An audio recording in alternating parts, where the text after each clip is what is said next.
Have you ever been in a room where you can just feel the tension? Not just awkwardness, but that thick, crackling energy before a storm breaks?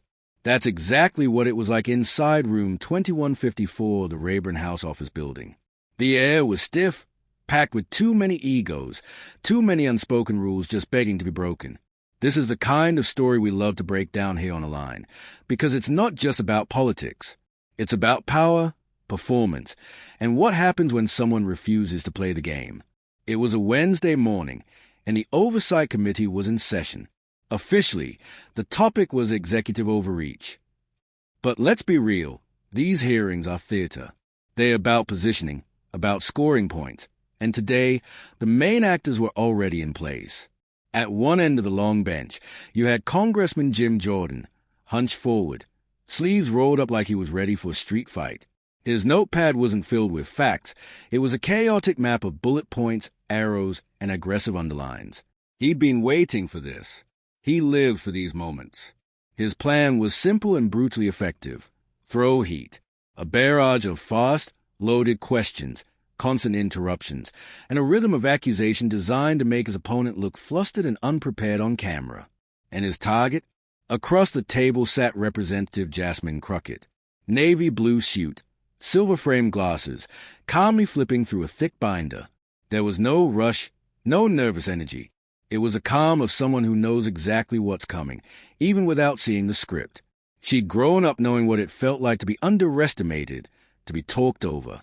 And she built an entire legal career on one simple principle. You don't fight volume with more volume. You fight it with facts. The gavel struck. The hearing was called to order. Before the chairman could even finish his sentence, Jordan leaned into his MIC. He was ready to go. But the formalities had to be observed, and during the opening statements, Jasmine just scanned the room. She saw the game faces, the bored faces, and the smug look on one congressman who clearly thought his buddy Jordan was about to land a knockout blow. Then it was Jordan's turn. He leaned into his microphone like it was a weapon. Representative Crockett, he started. No greeting, no preamble. Would you agree that the executive branch has, in recent years, exceeded its constitutional limits? It was a trap, a question so broad you couldn't answer it without falling into it. Jasmine turned on her microphone. I'd like some clarification. Congressman, which specific action are you referring to? A smirk played on Jordan's lips. You mean to say you're not aware? You sit on this committee. She let the silence hang for a beat. Just one beat longer than comfortable. I'm asking for specifics, she said, her voice steady, because vague accusations aren't oversight. They're noise. And right there, the dynamic in the room tilted. Staffers who were half-typing looked up. Jordan's smile tightened. He was used to people getting defensive, not demanding precision. Fine, he snapped, flipping through his notes. Let's talk about the CDC's eviction moratorium. Do you consider that constitutional? This was the moment he was waiting for. A clear-cut issue where the Supreme Court had already ruled. He was setting her up, but Jasmine just calmly opened her binder. You're referring to the moratorium issued in 2021 under the Public Health Service Act, she asked. He nodded, ready to pounce. She continued, the Supreme Court eventually ruled it exceeded the CDC's authority. Yes, but that ruling came after months of legal ambiguity and during an unprecedented public health emergency, conditions the court itself acknowledged in its own opinion. Jordan waved his hand dismissively. So, you agree it was unconstitutional? She didn't blink. I agree it was ultimately found to be so. But that's not what you asked. You asked if it was constitutional when issued, and the answer isn't a simple yes or no.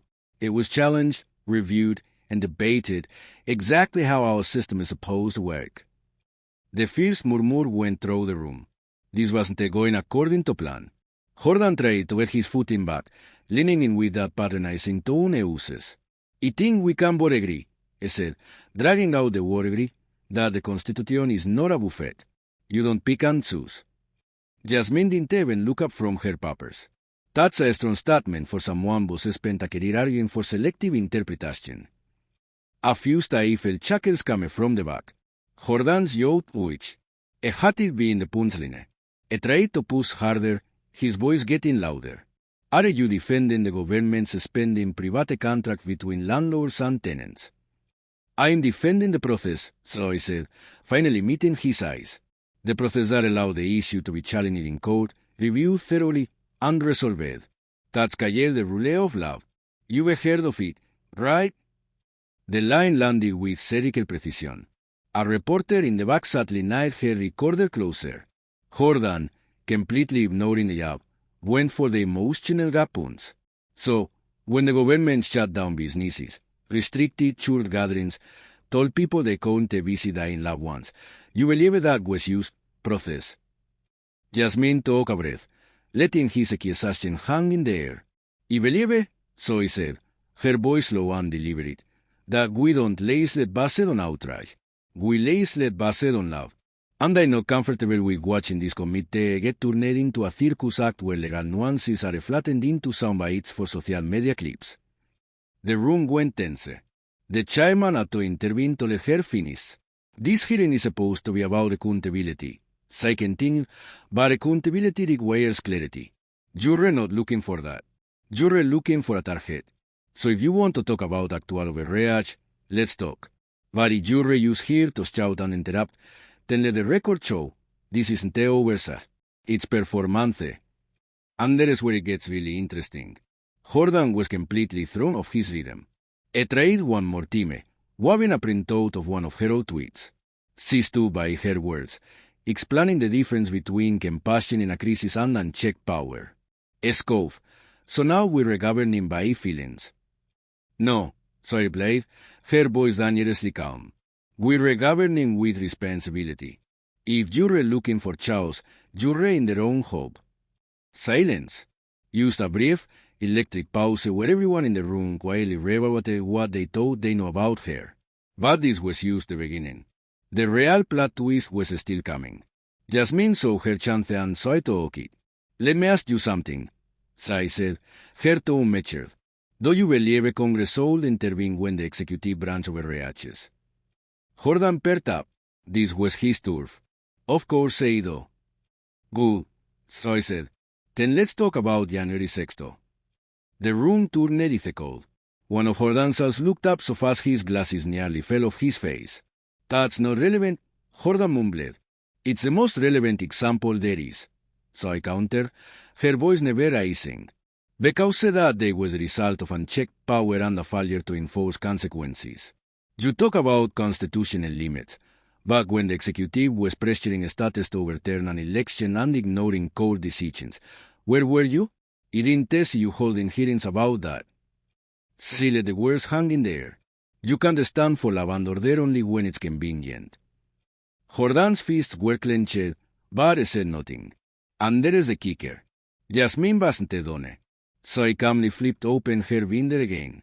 Madam Chair, so I said, House Rule 11 states that all questions must be relevant to the subject matter. Y have answered the congressman's questions. It now requires that if as anymore, they stay within the rules of this committee. She had used to say the process to shut him down. Not with emotion, but with the rule book. Jordan looked genuinely stunned. He tried to recover. You sound more like a law professor than a legislator. And that's when Jasmine got the sharpest, smallest smile of the day. Maybe that's because I actually understand what I'm legislating. That was it. The knockout. The room was hers. Jordan, you sat there, the muscles in his jaw tight as a stone, as member after member from his own sideline to ask any follow-up questions. Nobody wanted to follow that. By the time the hearing was over, Jasmine's tactum was already going viral. Not because Sai screamed or created a spectacle, but because Sai did the opposite. She met chaos with calm. She met performance with preparation. In her office later, surrounded by flowers from strangers and a flood of emails, one message stood out. It was from my school civics teacher. Grot, today played the clip for my class. You didn't yell. You didn't insult. You told. And for 11, they listened. That's the real story here. It's a reminder that strength isn't always loud. Sometimes, the most powerful voice in the room is the one that refuses to shout, the one that comes to prepare that their opponent's attacks fall apart against a wall of facts and composure. It's a masterclass in how to command respect, not use demand attention. So, what do you think? Have you ever seen a moment where calm completely defeated chaos? Let me know your thoughts in the comments below. Y read them all. And if you believe in the power of substance over spectacle, make sure you subscribe to Aline and hit that notification bell. We've got so many more stories like this to share, stories that show what real strength looks like. Thanks for watching.